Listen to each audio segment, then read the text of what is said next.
Hey, it's Bianca, and here's a look back on all of my favorite Halloween costumes. And more specifically, my favorite and easiest last minute DIY costumes.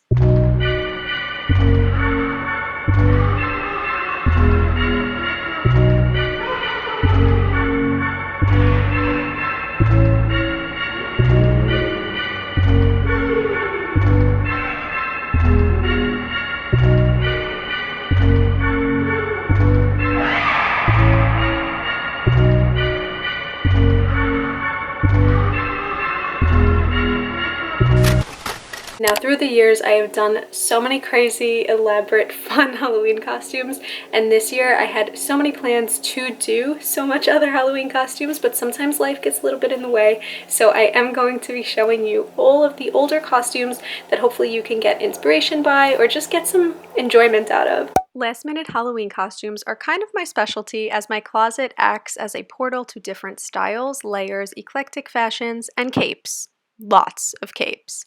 I think breaking down last minute costumes into categories makes it easier to be pleased by what you decide to be.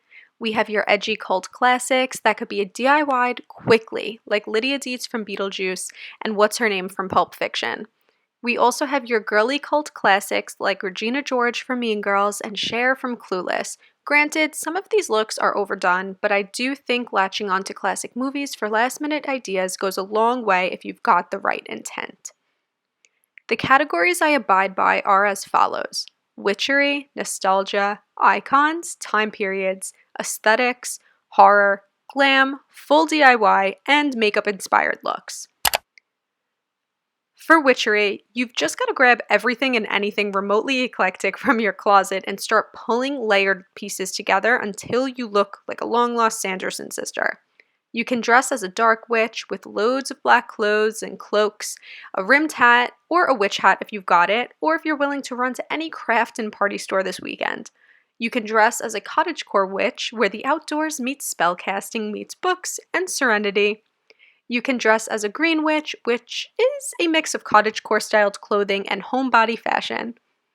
Wear a light colored dress, add some sage green details or accessories, maybe some gloves or armbands, booties, a beret or two, possibly a neutral toned rimmed hat, and carry around both a succulent and a spell book. You can be the Love Witch, a sort of new movie that recently started trending, where the star of the movie is obsessed with love potions and glam aesthetics. Take inspiration from your favorite witchy movies like The Craft. Here's my take on Nancy.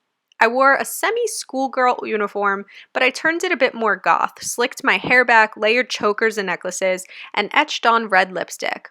Grab looks from Practical Magic and even Halloween Town. I've got a bunch more videos on witchy looks, and I'll be sure to link them in the cards above. Now, for nostalgic last-minute costumes, think of the things you loved during your childhood. This could be a cartoon, a favorite show or movie, a comic book, a figure in your life, a pop star even. My brain automatically goes to Lizzie McGuire, Kim Possible, Danny Phantom, the Powerpuff Girls, the Hex Girls from Scooby-Doo, Britney Spears, Christina Aguilera, Sex and the City, Spider-Man, and more Marvel characters. Art teachers, English teachers, the list goes on.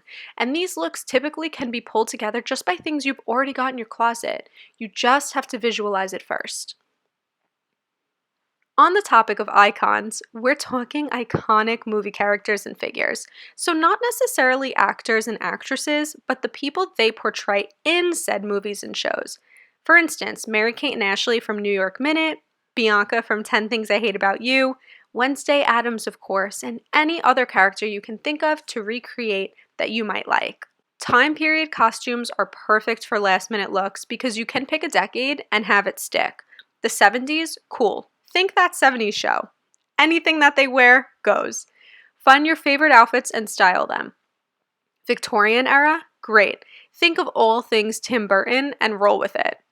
Let's go even further back and think of the princess times. Picture Bridgerton. Corsets, lace, layers, bustles, curls, earrings, diamonds galore, ball gowns, and crystal heels. The whole 9 yards.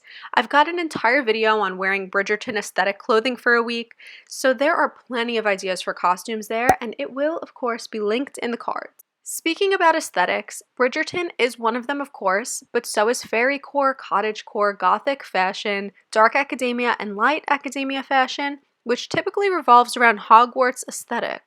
Pick a random niche style and wear it as a costume. It's fun to dress a little different than what you usually wear, and it'll be fun to see what you can pull from your closet and evolve into something new. Horror is a somewhat easy last-minute costume because theoretically you can just throw blood on anything and call it a day. Or you can put in a little more effort and choose a horror character to portray. Tiffany from Bride of Chucky, The Orphan, Carrie, Bride of Frankenstein, The Grudge, and even something like Jennifer's Body. You could always invent your own costume in the sense of just styling yourself as a vampire, an evil witch, a werewolf, or the classic zombie. Completely opposite of horror would be my version of glam, which includes generic pop stars, astronauts, aliens, psychedelic hippies, rock stars, cowboys, the flower child, futuristic travelers, and really anything that has glitter on it. These are costumes that always turn out good because they utilize one garment to capture the attention of all.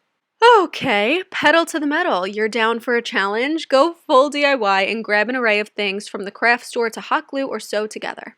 Maybe you saw something that intrigued you in Target or even Goodwill, but it didn't just have a costume appeal to it. Fear not and just fix it up yourself. I know that's vague, but sometimes pieces of clothing speak to you and it reminds you of what you wish to be. At least for me, that's how I typically find out what Halloween costume I'm being that year. If you're looking for something easier though this year, you've waited till the best for last. Makeup, SFX, whatever. Who cares about your outfit when you can rock a look you've created on your face? You can grab cheap body paint from Target and go as a troll. You can forage through your makeup palettes till you find the most sparkly and create the ultimate clown look. You can grab a jug of fake blood from Party City and straight up just be that. There are so many inspired costumes by makeup, and with the rise of guru advice, it's never been easier to follow tutorials for Halloween glam or gore. They've even got fake scars, wounds, and tattoos in almost every shop I've seen this year.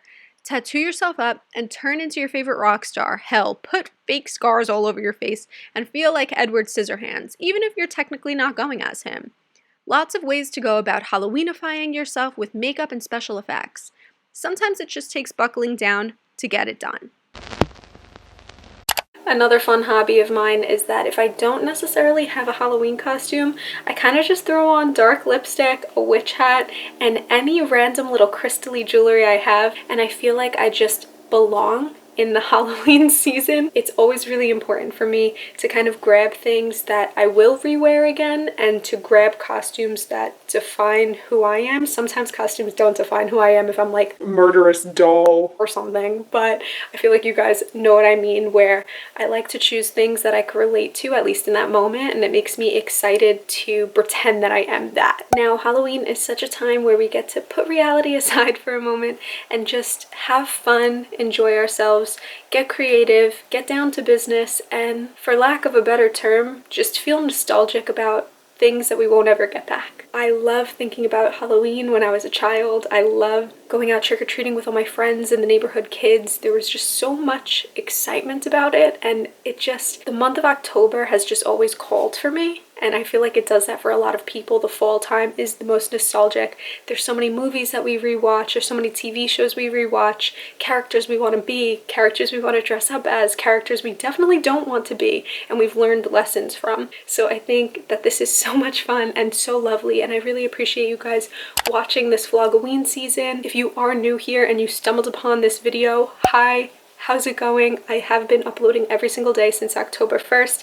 That ends October 31st for this thing called Vlogoween. I have an entire playlist on all my Vlogoween videos that includes spellcasting, witchery, vlogs, DIY costume, fun travel adventures. We go to so many different places and try to find a home outside of our own. So I really hope that you guys enjoyed this season. I hope you subscribe. I hope you are subscribed.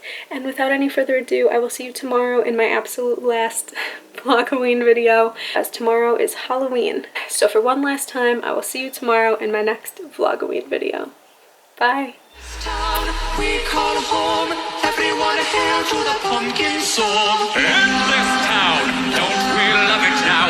Everybody's waiting for the next surprise. Skeleton Jack might